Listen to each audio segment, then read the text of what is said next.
सत्ता पक्षका माननीय सांसदहरूले यो बजेटलाई कुन नैतिकताले पास गर्नुहुन्छ होला, मैले गम्भीर प्रश्न खडा गरेको छु। सम्माननीय सभामुख महोदय, यी नजिकैको कान्ति बाल अस्पताल गए पनि हुन्छ, संसदपछि सबैजना जाउँ। देशका 7वटा प्रदेशका सरकारी अस्पतालको लाइभ सीसीटीभी फुटेज एकातिरको भित्तामा राखौँ।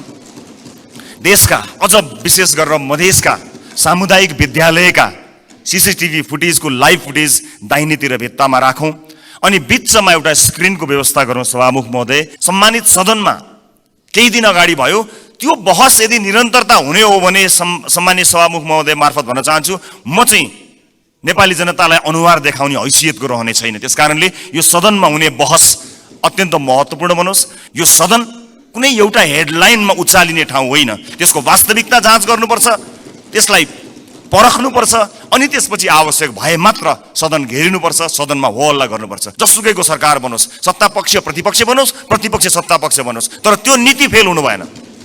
यदि नेपाली जनतालाई हामीले हृदयमा राखेका हौँ, साँच्चै नै यो देशको मुहार फेर्नका लागि यहाँ आएका हौँ भने यो काम गरौँ, होइन आफ्नो र आफ्नाका मुहार फेर्न आएको हो भने यसै गरी चलाउँ, 5 वर्ष बिताउँ, तर हामी चाहिँ अनुहार देखाउन लायकका हुने छैनौँ। समाजले भोगेको पीडालाई मलम लगाउन नसक्ने गरी हामीले गर्ने संवादको के अर्थ हुन्छ सभामुख महोदय?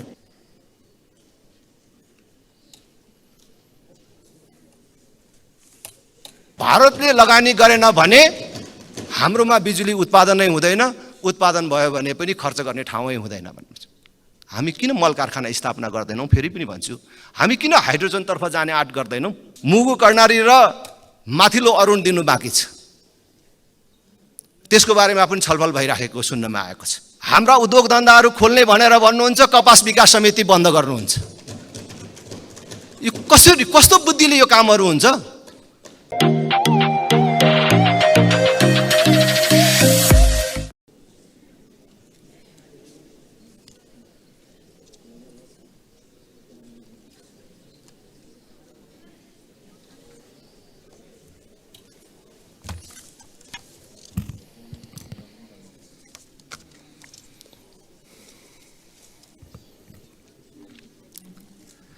सम्माननीय सभामुख महोदय, म आजको विषयवस्तुमा प्रवेश गर्नुभन्दा अगाडि केही कुरा स्पष्ट गर्न चाहन्छु। जनतामा भ्रमित हुने गरी जबरजस्ती फैलिएका प्रोपागान्डाहरूको प्रतिकार गर्न र सत्य सन्देश प्रवाह गर्नका लागि एक जिम्मेवार जनप्रतिनिधिका हैसियतले आफ्नो दृष्टिकोण जनता समक्ष पुर्याउने थलो पनि संसद भएका हुनाले म यो अनुमति चाहन्छु। सभामुख महोदय, नागरिकता विधेयकका सम्बन्धमा राष्ट्रिय स्वतन्त्र पार्टी कुनै समुदायको विरुद्ध छ भन्ने भाष्य जबरजस्ती निर्माण गरेर निमुखा नागरिकलाई गुमराहमा राख्न खोजिएको छ। त्यसो गर्नेहरूलाई म यति मात्र भन्न चाहन्छु कि राजनीतिसँग कुनै सरोकार र भोट बैंकको कुनै आवश्यकता नहुँदा पनि प्राकृतिक विपत्ति, वैदेशिक रोजगारीका समस्या र मिटर ब्याज जस्ता विषयमा आवाजविहीन मधेसी जनताको पक्षमा हामी उभिएको संसार साक्षी छ। मैले श्रेय लिन खोजेको होइन, एउटा दृष्टान्त मात्र दिन खोजेको हुँ। सम्मान्य सभामुख महोदय, मलाई नागरिकले नागरिकता नपाउनुको पीडा थाहा छ, साँच्चै नै थाहा छ। कुनै पनि नेपाली नागरिक नागरिकताबाट वञ्चित हुनु हुँदैन, त्यो उसको नैसर्गिक अधिकार हो। जन्मसिद्ध नेपाली नागरिकका सन्तान र एकल आमाहरूका सन्तानको नागरिकताको अधिकार मेरो र तपाईँको जति नै सुनिश्चित छ हुनुपर्छ सभामुख महोदय। मात्र वैवाहिक अङ्गीकृतका विषयमा मौन रहेका हुनाले यसबारेमा छलफल चलाउन खोजिएको हो र सम्मानित सभामुख महोदय मार्फत म जानकारी गराउन चाहन्छु, एकल आमाका सन्तानले नागरिकता लिँदा आमाले बाबुको पहिचान नै नखुलेको स्व घोषणा गर्ने व्यवस्था हाम्रा आमा दिदीबहिनीहरूको आत्मसम्मान विपरीत छैन यो? यस्ता प्रश्नहरूको विषयमा पनि सोचौँ भनेको हामीले। विधेयक संसदमा आएको भए हामी छलफल गर्थ्यौँ, स्वामित्व लिन्थ्यौँ, तर जसरी जुन बाटोबाट प्रमाणीकरण भयो जम्मा विपत्ति यतिमा हो सभामुख महोदय। र यदि सदनमा आएर छलफल हुने भएको भए त्यहाँ भएको विभेदका विषयमा पनि हामी कुराकानी गर्थ्यौँ। महिला र पुरुषलाई जुन विभेद गरिएको छ वैवाहिक अङ्गीकृतका विषयमा, त्यसमा पनि हामी हाम्रो धारणा राख्थ्यौँ र दुधको दुध पानीको पानी थाहा हुन्थ्यो कि यो सदनमा आइसकेपछि को के कुराको पक्षमा छन् या विपक्षमा छन् भन्ने कुरा थाहा हुन्थ्यो। त्यसकारणले यो गलत बाटोबाट गएका हुनाले गलत मानिसको पुतला जलाइएको छ भन्ने कुरा म सम्मानित सदन मार्फत जानकारी गराउन चाहन्छु। र अर्को महत्त्वपूर्ण कुरा सम्मानित सभामुख मार्फत भन्न चाहन्छु कि हामीले पार्लियामेन्टको डिग्निटी राख्नलाई कहीँ कतै चुकिरहेका त छैनौँ, यसबारेमा पनि अलिकति ध्यान आकर्षण गराउन चाहन्छु सभामुख महोदय। जस्ता जस्ता विषयहरूमा हामीले छलफल गऱ्यौँ, हामी नयाँ राजनीतिक दलका हिसाबमा, चाहे ती हाम्रा पक्षबाट आएका हुन् या अन्य राजनीतिक दलबाट आएका विषयहरू, हामी काहीँ न काहीँ लज्जित भएका छौँ। यो सदन भैँसी राँगाको विषयमा गफ गरेर यदि 5 वर्ष बिताउने हो भने हामीले गोबर बाहेक केही पनि प्राप्त गर्न सक्दैनौँ। हामी आत्मआलोचना गर्न चाहन्छौँ, हाम्रा दलबाट पनि भएका कमी कमजोरीलाई आत्मआलोचना गर्न चाहन्छौँ र नयाँ राजनीतिक दलका रूपमा हामी एउटा नयाँ अभ्यास लिएर आएका छौँ। हामीले आज बजेटमा कुराकानी गरिरहँदा, राष्ट्रका महत्त्वपूर्ण मुद्दामा कुराकानी गरिरहँदा आम सर्वसाधारणमा संसदबाट गएको सन्देश राम्रो सन्देश गएको छैन। म आफ्नो भागको ब्लेम, आफ्नो भागमा परेको जुन दुःख छ त्यो आफू जिम्मेवार हुन चाहन्छु र आफ्नो राजनीतिक दलका तर्फबाट गत केही दिनहरूमा भएका बहसहरू अलिकति अमर्यादित भएकोमा क्षमा याचना पनि गर्न चाहन्छु। सामान्य सभामुख महोदय, म अब विषयवस्तुमा प्रवेश गर्न चाहन्छु। आगामी आर्थिक वर्ष 80-81 का लागि सरकारले गत 1 महिनामा विनियोजन विधेयकका प्राथमिकता, त्यसपछि नीति तथा कार्यक्रम अनि अहिले बजेट बारेमा बजेट प्रस्तुत गरेको छ। यी कार्यक्रमहरू हेर्दा मनमा एउटा प्रश्न जन्मिएको छ सभामुख महोदय। सरकारले प्रस्तुत गरेको यो विनियोजन विधेयकका प्राथमिकता, नीति तथा कार्यक्रम र बजेट एउटै सरकारले ल्याएर आएको हो कि फरक फरक सरकारको पालामा आएको भन्ने कुरामा म चाहिँ अलिकति दोधारमा परेको छु, किनभने यी कार्यक्रमहरू बीच तालमेल कहीँ कतै भेटिएको छैन। यसबारेमा छुट्टै बहस गरौँला। तर अहिले म बजेटमा केन्द्रित भई केही कुराहरू राख्न चाहन्छु। सामान्य सभामुख महोदय, एउटा उदाहरण मात्र यहाँ प्रस्तुत गर्न चाहन्छु। मान्नुहोस् कुनै एउटा परिवार छ, त्यो परिवारका 4 सदस्यले कमाउँछन्। एकजना सरकारी जागिरे छ भन्ठान्नुहोस्, एकजना कृषि कार्य गर्छ, एउटा खुद्रा पसल चलाउँछ, अर्को एउटा वैदेशिक रोजगारीमा जान्छ। त्यस परिवारको घरमुलीले आउने वर्ष हाम्रो प्रत्येक सदस्यको आम्दानी एउटा 5% भनौँ न, 5%ले बढ्छ भनेर हिसाब देखायो भने कसरी पत्याउने? घरमुलीले हिसाब देखाए जस्तो सबैको आम्दानीको वृद्धि दर एउटै कसरी हुन सक्छ सभामुख महोदय? जस्तै सरकारले दिने पारिश्रमिकको कुरा, त्यसको वृद्धि दर सरकारले निर्धारण गर्छ। व्यापारबाट हुने आम्दानीको त्यसको चाहिँ बजारको व्यवस्थापनले निर्धारण गर्छ। वैदेशिक रोजगारीमा हुने कुरा रोजगारदातामा भर पर्छ, श्रमको माग अनुसार भर पर्छ, ती देशको नीतिले निर्धारण गर्छ। कृषिबाट हुने आम्दानी, उत्पादनको अवस्था, बिक्री मूल्यहरूले निर्धारण गर्छन्। मैले दृष्टान्त दिएको घरमुलीको त्यो 5% को बेसुरा अनुमानको उदाहरण हाम्रो अर्थमन्त्रीज्यूको अनुमानसँग ठ्याक्कै मिल्छ कि भन्ने मलाई लागेको छ। यो बजेटमा माननीय अर्थमन्त्रीज्यूले चालु आर्थिक वर्षको जम्मा राजस्वको संशोधित अनुमानभन्दा आगामी आर्थिक वर्ष चाहिँ 24.37%ले राजस्वको वृद्धि हुने अनुमान गर्नुभएको छ। यो अङ्क याद गर्नुहोला माननीय सदस्यहरू, 24.37। यस बजेटमा माननीय अर्थमन्त्रीज्यूले राजस्वका 90 वटा शीर्षकहरूमध्ये 68 वटा शीर्षकहरूबाट प्राप्त हुने राजस्वको मूल्य दर 24.37% नै हुन्छ भन्ने अनुमान गर्नुभएको छ। साथै राजस्वका मुख्य आधारहरू जस्तै कर, गैर करको दुवैको वृद्धि दर पनि 24.37% अनुमान गर्नुभएको छ। त्यसैगरी करका स्रोतहरूमा आय, मुनाफा तथा पुँजीगत लाभमा लाग्ने कर, वस्तु तथा सेवामा आधारित कर र वैदेशिक व्यापारमा लाग्ने कर सबैको वृद्धि दर 24.37% हुन्छ भन्ने अनुमान गर्नुभएको छ। सामान्य सभामुख महोदय, होलसेलमा गरिएको यस्तो अनुमानबाट यो पुष्टि हुन्छ कि यो बजेटको लेखन एउटा झाडा टार्ने काम र एउटा गैर जिम्मेवारी काम भएको अथवा हेलचेक्राइपूर्ण ढङ्गबाट गरिएको हो कि भन्ने आशंका गर्ने प्रशस्त ठाउँहरू रहेको छ। यद्यपि यो रेभेन्यू फोरकास्टरको रूपमा म आफूलाई प्रस्तुत गरिरहेको छैन र यो रेभेन्यू फोरकास्टिङको विज्ञ पनि म होइन, तर यसरी यो कुनै एउटा कम्प्युटरमा एउटा एक्सेल सिटमा चालु आर्थिक वर्षको अङ्क राखेर त्यसमा चाहिँ 24.37% जोडेर राजस्व वृद्धिको अनुमान, यो चाहिँ जो कोहीले पनि गर्न सक्ने म देख्दछु। फेरि पनि म जोड लगाउँछु कि म रेभेन्यू फोरकास्टिङको विज्ञ चाहिँ होइन। यस्तो हचुवाको भरमा अनुमानित बजेट प्रस्तुत गर्नलाई विद्वान अर्थमन्त्री अथवा विद्वान अर्थ मन्त्रालयका उच्च पदस्थ अधिकारीहरूको आवश्यकता पर्दैन भन्नका लागि चाहिँ रेभेन्यू फोरकास्टर हुनु पर्दैन भन्ने मलाई लाग्दछ। सभामुख महोदय, मैले नेपालको विगत केही वर्षको राजस्व, कर र गैर करका वृद्धि दर पनि हेरेको छु, जसमा कुनै पनि वर्ष हाम्रो राजस्वको वृद्धि दर, करको वृद्धि दर र गैर करको वृद्धि दर समान छँदै छैन। सभामुख महोदय, बजेट निर्माण प्रक्रियामा राजस्वको अनुमान नै यस्तो प्रमुख आधार स्तम्भ हो जसको आधारमा विभिन्न क्षेत्रमा गरिने खर्च तय गरिन्छ। चालु आर्थिक वर्षको प्रक्षेपित राजस्व करिब 14 खर्ब उठ्न नसक्ने भई संशोधित अनुमान करिब 11 खर्बमा झार्नु परेको यो विषम अवस्थामा अर्थमन्त्रीज्यूले आगामी आर्थिक वर्षको बजेट प्रस्तुत गरिरहँदा जम्मा राजस्वको करिब 93% भन्दा बढी उठ्ने अनुमान गरिएको राजस्वका शीर्षकहरूबाट प्राप्त हुने राजस्वको वृद्धि दर एउटै 24.37% हुने अनौठो अनुमानले हामीलाई कहाँ पुर्याउने हो भन्ने एउटा ठूलो प्रश्न खडा भएको छ। चालु आर्थिक वर्षमा लक्ष्य अनुसार राजस्व सङ्कलन हुन नसक्दाको परिणाम स्थानीय तहमा हस्तान्तरण हुने समानीकरण अनुदानको 50% कटौती गर्ने अवस्थामा सरकार पुगेको सर्वविदितै छ। यसको हचुवाको भरमा प्रक्षेपण गरिएको राजस्वमा आधारित आगामी वर्षको बजेटले हामीलाई यो मुलुकलाई कहाँ पुर्याउने हो ठूलो प्रश्न खडा भएको छ। राष्ट्रको ढुकुटीमा सङ्कलन हुने अनुमान हचुवाको भरमा भएको बजेटमा आधारित खर्चका कार्यक्रमहरू कसरी विश्वासिला हुन सक्छन्? सभामुख महोदय, मेरा पार्टीका मान्य सदस्यहरूले बजेटका कार्यक्रमको बारेमा पनि आफ्नो मन्तव्य राखिरहँदा हाम्रो पार्टीको धारणा पनि राख्नु भएकै छ र म पुनः दोहोऱ्याउँदै यो गरिमामय सदनको समय बर्बाद गर्नतिर लाग्दिन। तसर्थ सम्माननीय सभामुख महोदय मार्फत हाम्रा विद्वान अर्थमन्त्रीज्यूलाई विश्वमा इमानदार, मेहनती र कर्तव्यनिष्ठ भनी पहिचान बनाएका सम्पूर्ण नेपाली आमा बुवा दाजुभाइ तथा दिदीबहिनीहरूको जनप्रतिनिधिको हैसियतले केही प्रश्नहरू राख्न चाहन्छु। 1, कर र गैर करलाई प्रभाव पार्ने विषयवस्तु र क्षेत्र फरक हुन्छन् भने एउटै दरमा वृद्धि कसरी सम्भव हुन्छ?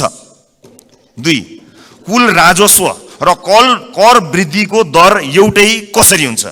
3, कुल राजस्व र गैर करको वृद्धि एउटै कसरी हुन्छ? 4, अझै उदेक लाग्दो चाहिँ कर र गैर कर जसको आधार र प्रकृति बिल्कुल भिन्न हुन्छ, यिनीहरूको वृद्धि दर कसरी एउटै हुन्छ? मेरो प्रश्न। 5, करका विभिन्न स्रोतहरूको वृद्धि दर फेरि एउटै कसरी हुन्छ? 6, राजस्वका 90 शीर्षकहरूमध्ये 68 वटा शीर्षकहरूबाट प्राप्त हुने राजस्वको वृद्धि दर एउटै कसरी हुन्छ? यी प्रश्नहरूले यस्तो हचुवाको भरमा प्रक्षेपित राजस्वको आधारमा खर्च गर्न बजेटमा प्रस्ताव गरिएका विभिन्न कार्यक्रमहरूको बारेमा छलफल र टीका टिप्पणी गर्नुको कुनै औचित्य छ कि छैन भन्ने कुरा खडा गरेको छ। सभामुख महोदय, झोलामा कति पैसा आउँछ भन्ने हचुवाका भरमा गरिएको अनुमानबाट गरिने खर्चका बारेमा छलफल गरेर गरिब जनताबाट सङ्कलन गरिएको राजस्व दुरुपयोग गर्नु कति उपयुक्त हुन्छ, यो पनि एउटा प्रश्न भएको छ। सम्माननीय सभामुख महोदय, अर्थमन्त्रीज्यूले भर्खरै उठाएका प्रश्नहरूका सम्बन्धमा नेपाली जनतालाई स्पष्ट पार्नु हुनेछ भन्ने मैले आशा लिएको छु। यदि यसको स्पष्ट र विश्वास लाग्दो आधार नेपाली जनता सामु आएन भने सत्ता पक्षका माननीय सांसदहरूले यो बजेटलाई कुन नैतिकताले पास गर्नुहुन्छ होला, मैले गम्भीर प्रश्न खडा गरेको छु। सम्माननीय सभामुख महोदय, राष्ट्रिय स्वतन्त्र पार्टी यो सदनमा उपस्थित भइसकेको छ। विगतमा जे भए पनि अब त्यसरी नचलोस्।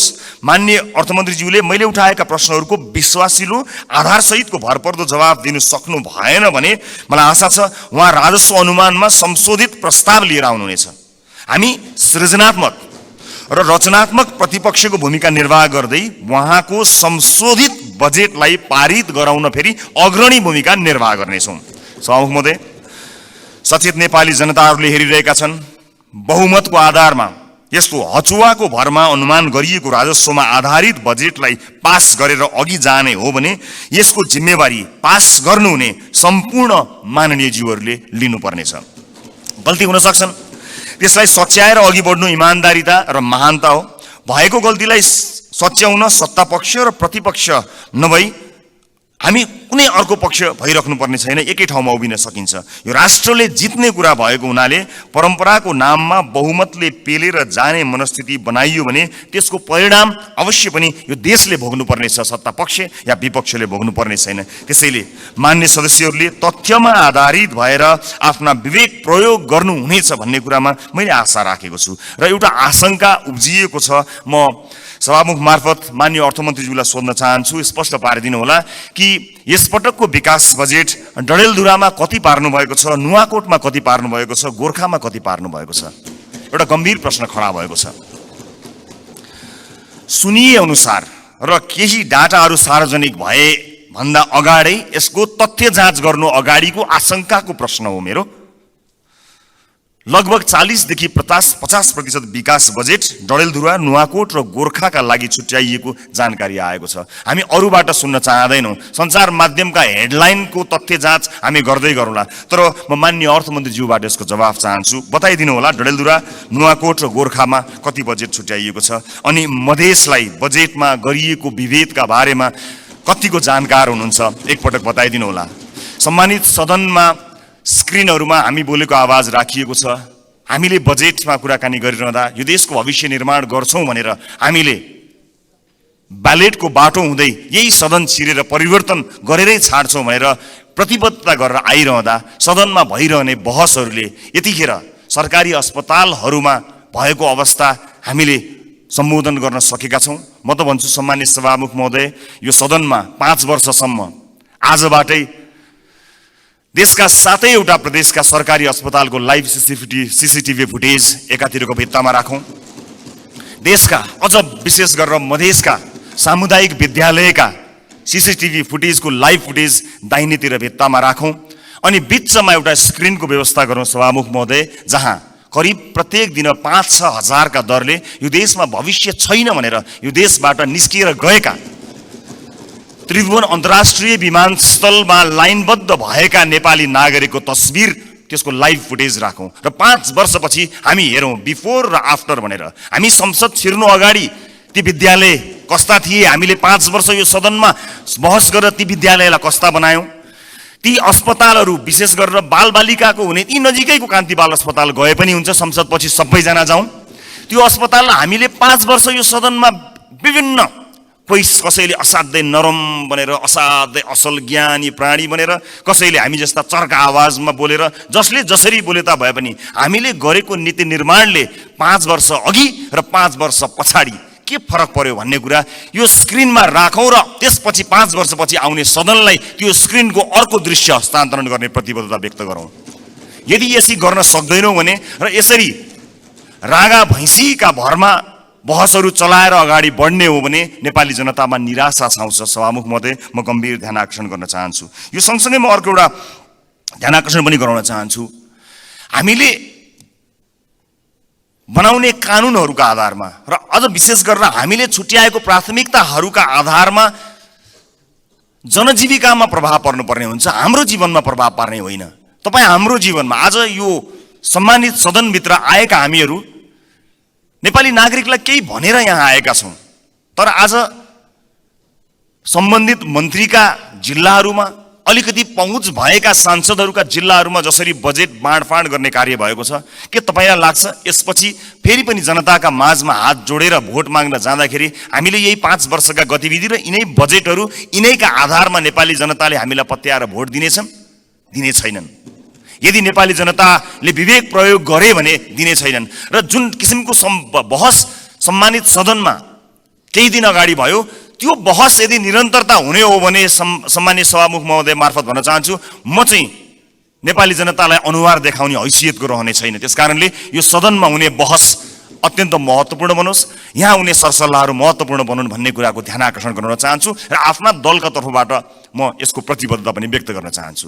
सञ्चार माध्यममा आएका विषयलाई लिएर नै हामी कहिलेकाहीँ सदन अवरुद्ध पनि गर्दा रहेछौँ, त्यसको फ्याक्ट चेक गर्नु पनि महत्त्वपूर्ण हुने रहेछ। मैले निर्ममतापूर्वक भन्नै पर्छ, केही, सबै होइनन्, केही सञ्चार माध्यमहरूमा कयौँ व्यापारी व्यवसायीहरूले लगानी या विज्ञापनबाट प्रभाव पारेका छन्। यो सत्य हो। बोल्न धेरैजना किन डराउनुहुन्छ भने ती सञ्चार माध्यमहरूले गलत लेखिदिँदा आफ्नो छवि बिग्रन्छ भन्ने डरले कयौँ मान्यहरू बोल्नुहुन्न, तर त्यसो भन्न मिल्दैन।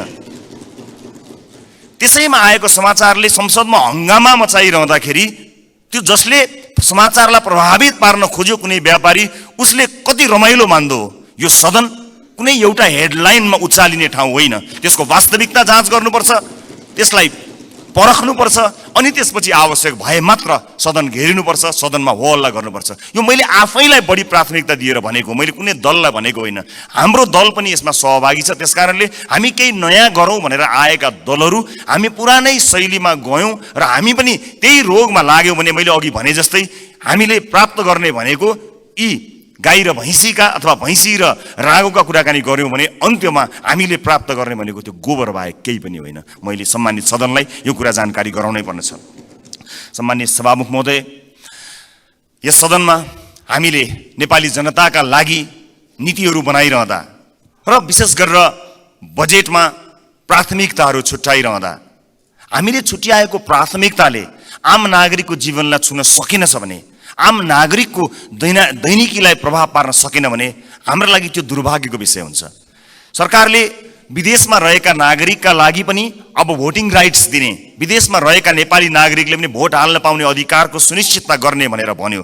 तर कहाँ छुट्याउनु भयो अर्थमन्त्रीज्यू बजेट? त्यसका लागि लगत सङ्कलन गर्न जानु पर्ला, निर्वाचन आयोग विदेशमा रहेका नेपालीहरूको बारेमा जानकारी लिन जानुपर्छ। त्यसका लागि कहाँ कतै मैले बजेटमा कतै मैले देखिनँ कि, मलाई क्षमा गर्नुहोला, तर त्यसलाई तपाईँले भन्नलाई त भनिदिनु भयो होला, तर प्राथमिकतामा राख्नु भएन। हामी फेरि पनि भन्न चाहन्छौँ, यो देशमा भविष्य नदेखेर, विभिन्न कुरीतिका कारणले, हामीले भोग्नु परेका व्यतिथिका कारणले मुलुकमै केही गरी खाउँ भन्ने अवसर नपाएर बाध्य भएर विदेश बसेका नेपालीहरूले आफ्नो देशको भविष्य छान्न पाउनुपर्छ, भोट हाल्न पाउनुपर्छ। त्यसलाई प्राथमिकताका साथ राखियोस्। म माननीय अर्थमन्त्रीज्यूलाई विदेशमा रहेका नेपालीहरूले मतदान गर्न पाउने अधिकारको सुनिश्चितताका लागि कति बजेट छुट्याउनु भएको छ, के व्यवस्था गर्नु भएको छ, म त्यसको लागि पनि जवाफ चाहन्छु। र जिल्ला निर्वाचन कार्यालयहरू खारेज गर्ने जस्तो निर्णय, गलत निर्णय सच्याइयोस् भन्ने कुरा पनि म भन्न चाहन्छु। किनभने संवैधानिक निकायहरूलाई, हामीले त्यसका काम कारबाहीहरूलाई यदि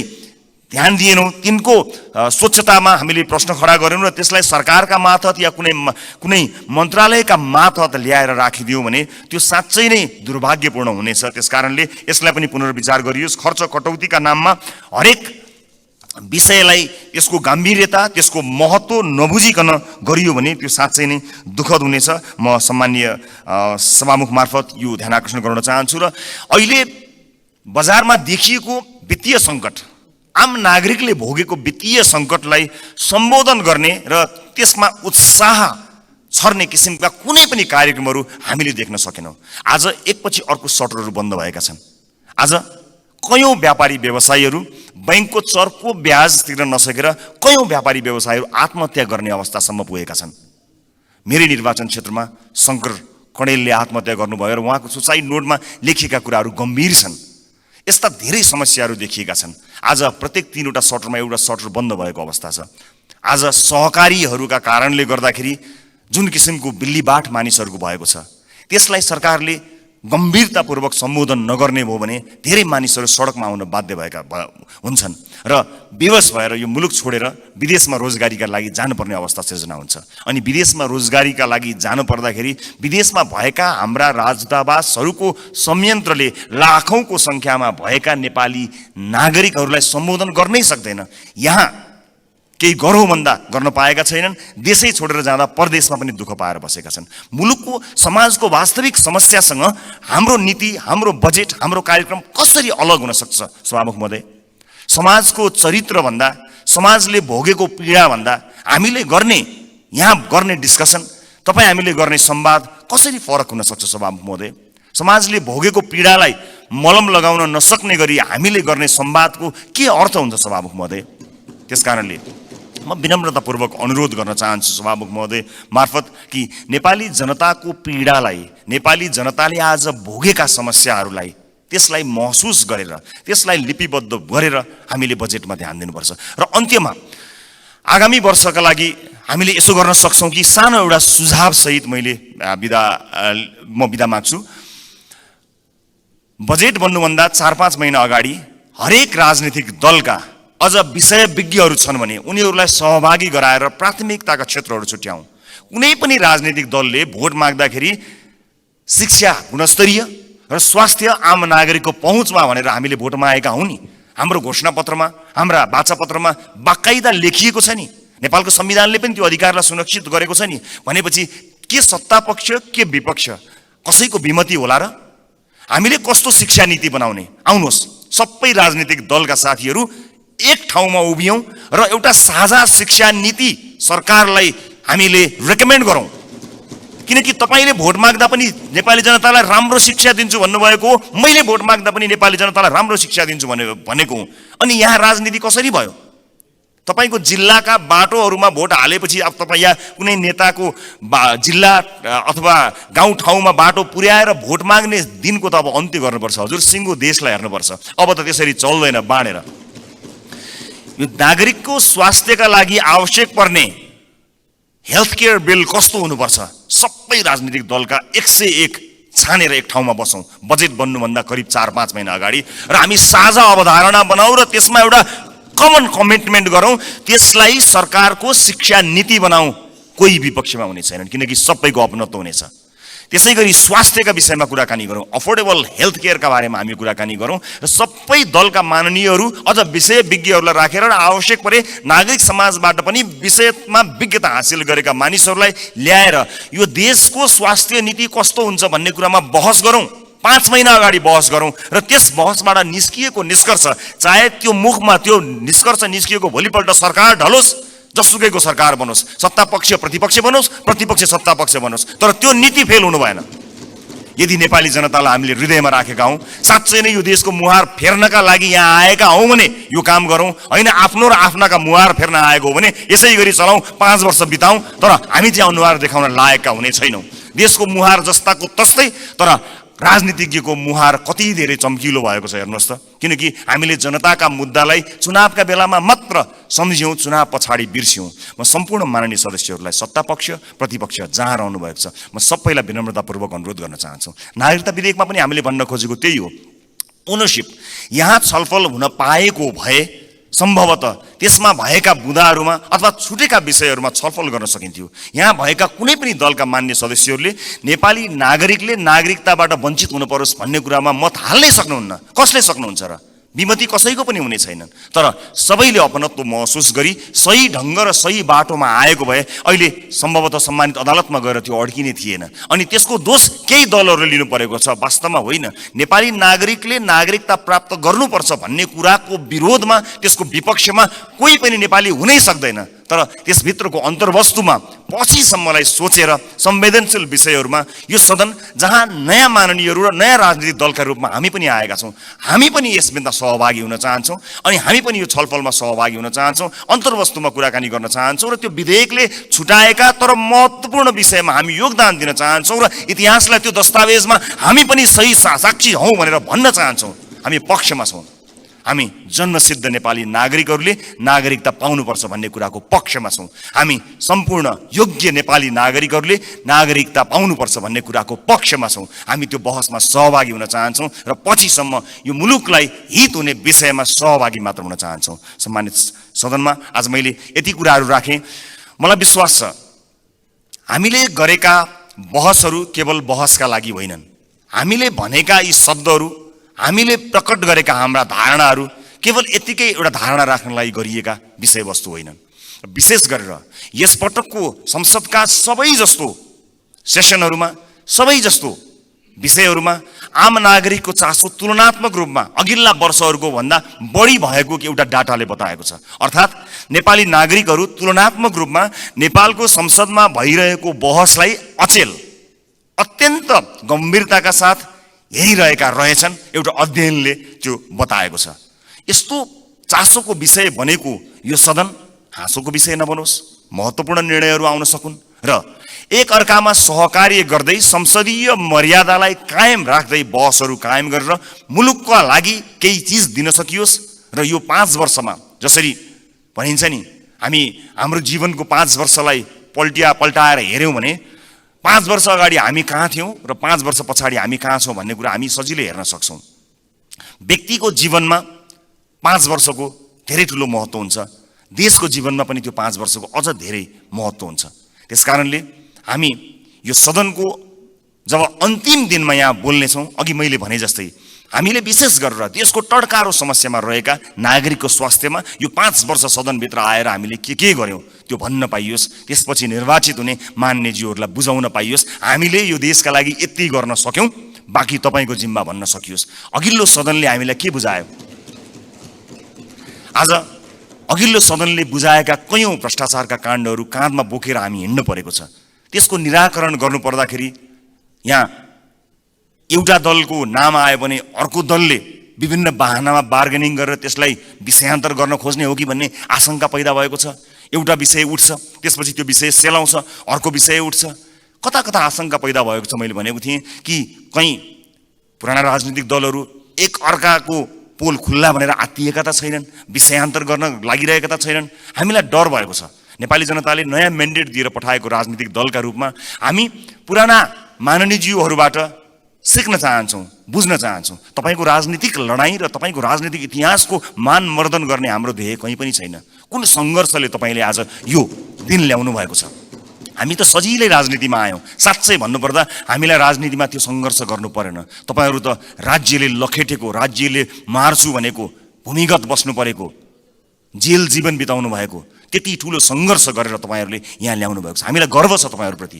तर गर्व गर्न लायक, तपाईँको इतिहासमा गर्व गर्न लायक वर्तमान भइदियोस् भन्ने मात्र हाम्रो चाहना हो। एकअर्काप्रतिको वैमनस्यता, एकअर्काप्रतिको तिक्तता, सम्मानित सदनमा तपाईँहरू उखिरहँदा हामी के हेर्ने, मुस्कुराउने कि ताली पड्काउने कि ढ्यापढ्याप गर्ने कि मुख छोप्ने, त्यस्तो अवस्था हामीलाई सृजना नगरिदिनु होला। किनकि नेपालको राजनीतिमा तपाईँले दिनुभएको योगदानको हामी कदर गर्न चाहन्छौँ। हामी त्यो पुस्ता बन्न चाहन्छौँ जो अघिल्लो पुस्ताले गरेको राजनीतिक योगदानको उच्च मूल्याङ्कन गर्न सकोस्। तर सम्मानित सदनमा एउटा पार्लिमेन्टको डिग्निटीलाई नै हल्लाइदिने किसिमका गतिविधि हुँदाखेरि कता कता हामीलाई पनि त्यो रोग सरे जस्तो पनि कहीँ दिनमा भयो। हामी त्यो रोग सार्न चाहन्नौँ मान्यज्यूहरू, हामी त्यो रोग सार्न नै चाहन्नौँ। हामी तपाईँलाई त्यही सम्मानित स्थानमा राख्न चाहन्छौँ जुन सम्मानको तपाईँहरू लायक हुनुहुन्छ। हामी नयाँ पुस्ताका राजनीतिज्ञहरूलाई तपाईँहरूले एउटा यस्तो संस्कारको विकास गरिदिनुहोस्, एउटा यस्तो संस्कार दिनुहोस् ताकि हामी भोलि पनि गर्व गर्न सकौँ कि हामीले यो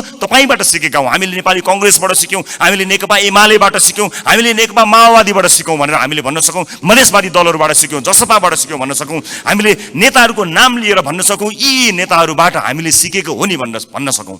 तर हामीले, माफ गर्नु होला, म क्षमा चाहन्छु, पछिल्ला केही गतिविधिहरूलाई हेर्दा हामीले चाहिँ उल्टो कुरा सिक्छौँ कि हामीलाई पो त्यो रोग सर्छ कि भन्ने डर पैदा भएको छ। म सभामुख मार्फत सम्मानित सदनलाई यति भन्न चाहन्छु कि नीति कार्यक्रमहरू बन्दा, कानुनहरू बन्दा र बजेटहरू बन्दा नेपाली जनतालाई मूलधारमा राखियोस्, देशको वर्तमान समस्यालाई मूलधारमा राखियोस्। वैदेशिक रोजगारीले गाँजेको यो देश, यसका मूल समस्याहरूलाई मध्यनजर नराखिकन त्यसलाई नजरअन्दाज गरेर आँखा चिम्लिएर कहीँ पनि पुग्न सकिँदैन। त्यसकारणले नागरिकको स्वास्थ्य, नागरिकको शिक्षा र सामाजिक न्यायका पक्षमा उभिन सक्ने बनोस् बजेट, यही भन्न चाहन्छु। र म जाँदा जाँदै सभामुख महोदय, मैले अघि एउटै दर रेट भएको यो डकुमेन्ट म शीर्ष नेताहरूलाई म उपलब्ध गराउन चाहन्छु। यसले देखाउनेछ 24.37% जुन मैले डाटा प्रस्तुत गरेँ त्यो म अझ स्पष्ट हुने गरी एक-एकवटा प्रमुख राजनीतिक दल र अर्थमन्त्रीज्यूलाई जाँदा जाँदै हस्तान्तरण गर्नेछु। हस्, धन्यवाद, नमस्कार।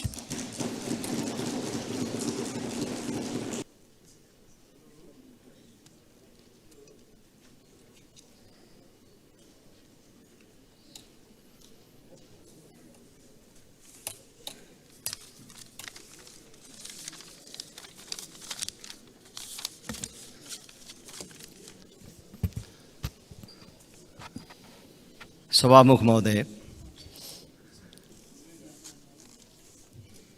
यो हप्ता विनियोजन विधेयकमाथि छलफल सँगसँगै केही महत्त्वपूर्ण विषयहरूमा पनि संसदमा बडो गर्मागर्मीका साथ बहसहरू भए।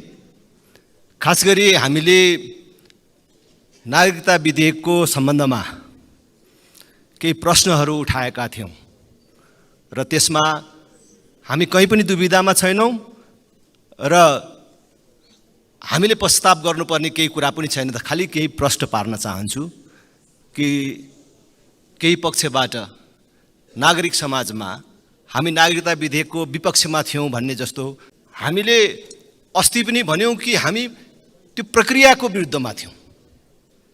विषयमा त अब संसदमा आएपछि छलफल हुन्छ, त्यसपछि हामीले हाम्रो धारणाहरू राख्छौँ र मूलभूत रूपमा जो बाबुआमा नेपाली नागरिक छन् उनीहरूका छोराछोरीले नेपाली नागरिकता पाउनुपर्दछ, वंशजको आधारमा नागरिकता पाउनुपर्छ भन्ने कुरामा हाम्रो कुनै दुविधा र फरक मत छैन। तर फेरि पनि त्यो जन्मको आधारमा नागरिकता वितरण गर्दाखेरि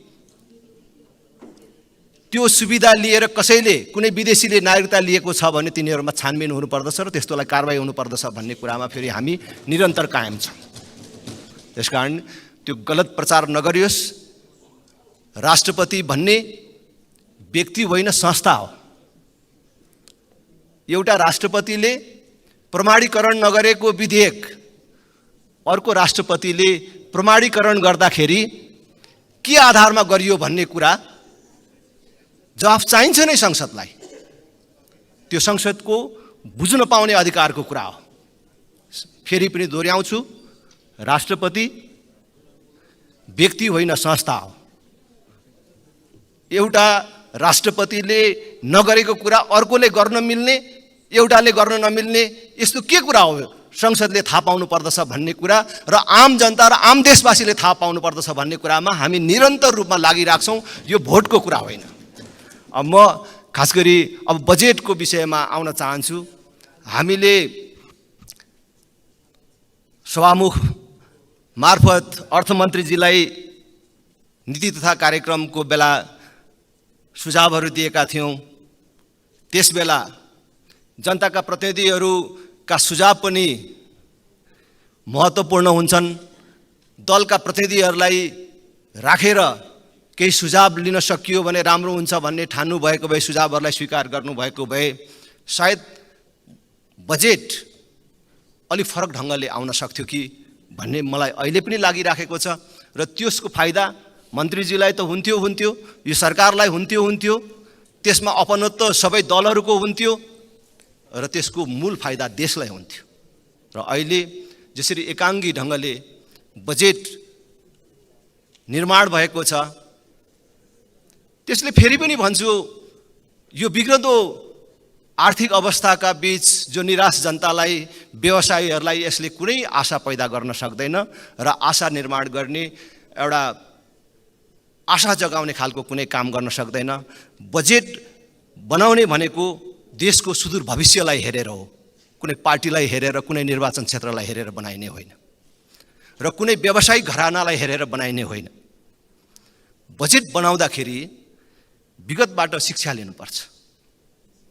हामीले अघिल्लो वर्षहरूमा अनुमान गरेका राजस्व असुलीको अवस्था के रह्यो र हामीले छुट्याएका खर्चहरू कुन ढङ्गले खर्च भए र हामीले कहाँ छुट्याएको खर्चहरू प्रभावकारी ढङ्गले परिणाम दिने खालका हिसाबले हामीले सुनाउने ढङ्गले, देखाउने ढङ्गले, देखिने गरी जनताले, देशले छुन पाउने, भोग्न पाउने, देख्न पाउने ढङ्गले कार्यान्वयन भए त्यसबाट शिक्षा लिनुपर्छ। तर हामीले फेरि त्यही निरन्तरता, अघिल्लोचोटि बनेका बाटाहरू जो बन्दैछन्, अधुरा छन्, ती अघिल्लो सरकारले बनाएको होला, अघिल्लो पार्टीकोले बनाएको होला, अघिल्लो मन्त्रीकोले बनाएको होला, ती जति सबै खारेज गर, फेरि अब हामीले भनेको ठाउँमा राख। बाटाहरू सबै अधुरा छन्, तपाईँहरूले फेरि अहिले चाहिँ नयाँ योजनाहरू सुरु गर्नुभयो भन्ने कुरा सुन्नमा आएको छ। त्यसमा हाम्रो लागत कति गयो? एक ठाउँमा बन्न छोडेर अर्को ठाउँमा बन्न थाल्नु त्यति ठुलो फरक कुरा होइन। तर त्यो लथालिङ्ग अवस्थामा छोड्दाखेरि त्यो आयोजनामा हाम्रो लागत कति गयो, यसतर्फ ध्यान पुग्न सक्यो कि सकेन? हेर्नुहोस्, अहिले बजेटको आकार ठुलो बनाउनु भयो भनेर भन्नुपर्ने कुनै कारण छैन। तर बजेटको आकार ठुलो नभए पनि यो अहिले चालु आर्थिक वर्षको राजस्व असुलीलाई हेर्दाखेरि पनि यसले अहिले पनि फेरि त्यो असुली अथवा लक्ष्य प्राप्ति हुन्छ भन्ने देखिँदैन। अनुमान, अनुदान र ऋणमा आधारित बजेट छ। यति उठ्ला, यति अनुदान पाइएला अनि यति ऋण लिउँला भनेर भनेको बजेट ठिक ठाउँमा खर्च गर्न सक्नुपर्छ र ठिक ठाउँमा खर्च हुनुपर्छ भन्ने मलाई लाग्छ। मन्त्रीजीले अहिले राजस्व उठ्न सकेन, अहिले चालु आर्थिक वर्षमा लक्ष्य प्राप्त हुन नसके पनि अब आउने उसमा लक्ष्य प्राप्ति गर्नुपर्छ भनेर करका दर र दायराहरू बढाउने कोसिस गर्नुभएको छ। तर त्यो जुन करको दर र दायराहरू बढाउने क्रममा अन्धाधुन्ध काम गरिएको छ, त्यसले एकातर्फ कर बढ्ने देखिन्छ भने अर्कातर्फ त्यसले झन् नकारात्मक भनेको दुष्प्रभावहरू छोड्ने देखिन्छ। तपाईँले हवाई टिकटमा भ्याट लगाउने कुरा गर्नुभएको छ। मानिसहरू भन्छन् त्यसै नै हाम्रो हवाई टिकट दर अहिले पनि महँगो छ। त्यसमा भ्याट पनि तपाईँले जोडिदिनु भयो भने त्यसको कारण पर्यटकहरूको आउने क्रममा प्रभाव पर्यो भने त्यो असुली बेसी हुन्छ कि त्यसले गर्ने नोक्सानी बेसी हुन्छ त? यसतर्फ हाम्रो ध्यान गयो कि गएन? होटलहरूमा हामीले जुन थप करहरूको व्यवस्था गरेका छौँ त्यसले के प्रभाव पर्छ? त्यसतर्फ हामीले ध्यान पुर्याउन सक्यौँ जस्तो भन्ने मलाई लाग्दैन। जसै गरेर चाहिँ कृषिजन्य वस्तुहरूमा हामीले करको व्यवस्था गऱ्यौँ, सायद छलफल चल्दाखेरि भन्ने कुरा भयो होला कम्पनीहरूलाई लगाइदिउँ। तर आज कम्पनीमा त साना साना कम्पनी भनौँ कृषि व्यवसायका मानिसहरू पनि गएका छन्, किनभने कम्पनीमा दर्ता नगरिकन ऋण पाइँदैन, अनुदानको व्यवस्था गरिएको छ, अनुदान पाइँदैन भनेपछि कम्पनीमा जाने सबैले कर तिर्नुपर्ने, कृषिजन्य उत्पादनमा कर तिर्नुपर्ने भइसकेपछि यसले त मलाई लाग्छ कि फेरि चाहिँ भारतबाट कृषिजन्य वस्तु आयातमा झन् ठुलो मद्दत गर्छ। हामीले यो 5 वर्षमा कृषि अनुदानमा मात्रै केन्द्रबाट 68 खरबभन्दा बेसी अनुदान दिएको देखिन्छ। प्रदेश तथा स्थानीय तह समेतकोलाई हेऱ्यो भने त्यो खरबमा पुग्न सक्छ। हामीले कृषि अनुदानमा यति धेरै अङ्क बढाए पनि उत्पादनमा वृद्धि भयो कि भएन भनेर हेर्ने हो भने हरेक वर्ष कृषिजन्य वस्तुहरूमा आयात बढेकै छ र हरेक वर्ष बढेको देखिन्छ। त्यसकारण हामीले अस्ति पनि भनेका थियौँ यस्तो विषयमा समीक्षा हुनुपर्दछ, छलफल हुनुपर्दछ, यसको प्रभाव के रह्यो त भन्ने कुराहरूमा छलफल गरेर अगाडि बढ्नु राम्रो हुन्छ भनेर भनेका छौँ। विद्युतीय गाडीमा पनि सर्वसाधारणले किन्न सक्ने विद्युतीय गाडीमा करको दर बढाइयो। सार्वजनिक प्रयोजनका लागि ल्याइने विद्युतीय गाडीको भन्सार शुल्क अथवा कर चाहिँ वृद्धि गरियो। तर महँगो गाडी, जसलाई हामी लग्जरियस गाडी भनेर भन्छौँ, ठुला बडाहरूले चढ्ने गाडी भन्छौँ, त्यसको चाहिँ कर घटाइयो। यस्तो चिजहरूले स्वाभाविक रूपले अन्यल सिर्जना गरेको छ। बजेट आउनु अघिल्लो दिन 500-700 गाडीहरू छुटे, भित्रिए, त्यो गाडीहरूको भोलिपल्ट भन्सार दर बढ्यो। यस्ता कुराहरू पनि आएका छन्। त्यसकारणले मैले खालि अर्थमन्त्रीजीलाई भन्न चाहन्छु कि अझै पनि सुधार गर्न सकिने ठाउँहरू छन् भने सुधार गरेर जानु राम्रो हुन्छ। त्यो सबैको लागि राम्रो हुन्छ। मैले यहाँ रोस्टममा उभिएर बोल्दाखेरि जहिले पनि भनेको छु, हामीले जे कुरा गर्छौँ त्यो हामी सबैको लागि हो। यसले नकारात्मक सन्देश गइराखेको छ मात्र होइन, हामीले हाम्रो देशमा विद्युतीय गाडी उपयोगमा सबैलाई प्रोत्साहित गर्ने र कालान्तरमा पेट्रोलियम पदार्थ आयात घटाउने भनेर जुन उद्घोष गरेका छौँ त्यसलाई बल पुग्दैन। मैले त सधैँ भनेको छु, बरु ठुल्ठुला सार्वजनिक यातायातका साधनहरू जो विद्युतबाट चल्ने अथवा विद्युतीय गाडीहरू जसले ल्याउँछन्, विद्युतीय बसहरू ल्याउँछन्, उनीहरूलाई पूर्ण रूपले भन्सार निशुल्क गरिनु पर्दछ। त्यो आँट गरेर जानुपर्दछ। त्यो भयो भने एउटा नयाँ सिलसिलाको सुरुवात हुन्छ। बजेटले जनसाङ्ख्यिक लाभ लिने दिशातर्फ पनि ध्यान दिन सकेको देख्दैन। जस्तै अहिले हाम्रो 15 देखि 59 वर्ष उमेर समूहको मानिसहरूको सङ्ख्या 62% छ भनेर भनिन्छ। त्यो जनसङ्ख्याको लाभ यो बजेटले, यो सरकारले कसरी लिन्छ? आज त्यो जनसङ्ख्याको 11% त वैदेशिक रोजगारीमा छ, बाँकी रहेकाहरू पनि बेरोजगार छन्। देशमा उद्योग धन्दाहरूको स्थापना गर्ने, रोजगारमूलक उद्योगहरूलाई प्रोत्साहित गर्ने र देशभित्रै रोजगारी सिर्जना गर्ने भन्ने कुराहरू यहाँ कहाँ भेटिन्छ?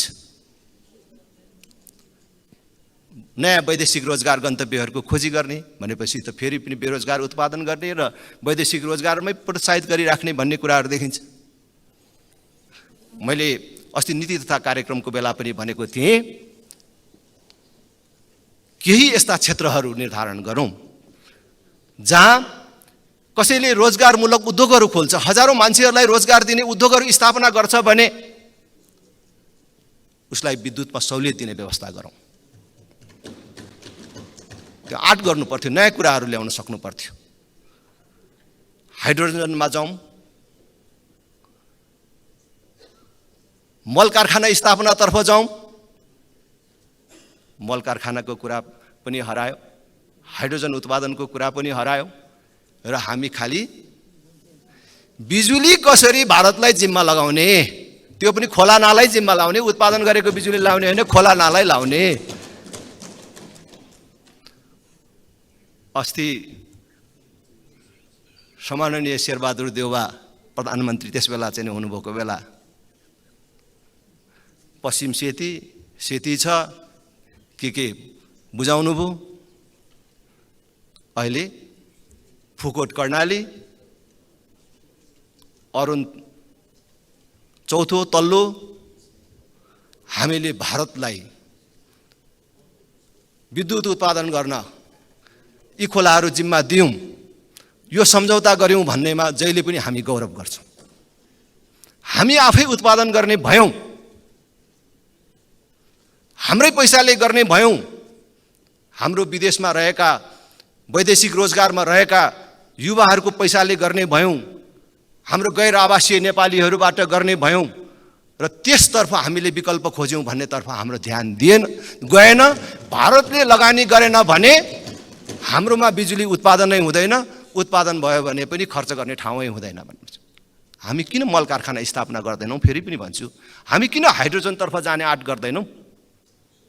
अब अलिक दिनपछि के अरे अर्को यो मुगु कर्णाली र माथिल्लो अरुण दिनु बाँकी छ, त्यसको बारेमा पनि छलफल भइराखेको सुन्नमा आएको छ। त्यसकारण म सरकारको ध्यान आकर्षण गर्न चाहन्छु, अहिले तपाईहरूले कपास विकास समिति खारेज गर्ने कुरा गर्नुभयो, राष्ट्रिय दुग्ध विकास बोर्ड खारेज गर्ने कुरा गर्नुभयो, नेपाली लुगालाई प्रोत्साहित गर्ने, हाम्रा उद्योग धन्दाहरू खोल्ने भनेर भन्नुहुन्छ, कपास विकास समिति बन्द गर्नुहुन्छ। यो कसरी, कस्तो बुद्धिले यो कामहरू हुन्छ? अहिले पनि दुग्धजन्य पदार्थहरूको हाम्रो उत्पादनले धानी राखेको छैन। पोलिसी निर्माण गर्ने एउटा निकाय दुग्ध विकास बोर्ड किन खारेज गर्नुहुन्छ? त्यसले काम गरेन भने त्यसलाई त प्रभावकारी बनाउनु पर्यो। यो कसको स्वार्थमा, कसको लहैमा यस्ता कामहरू भइराखेको छ? माननीय सदस्य, तपाईँको समय सकियो। हामी सबैको ध्यान जान सकोस्। धेरै धेरै धन्यवाद।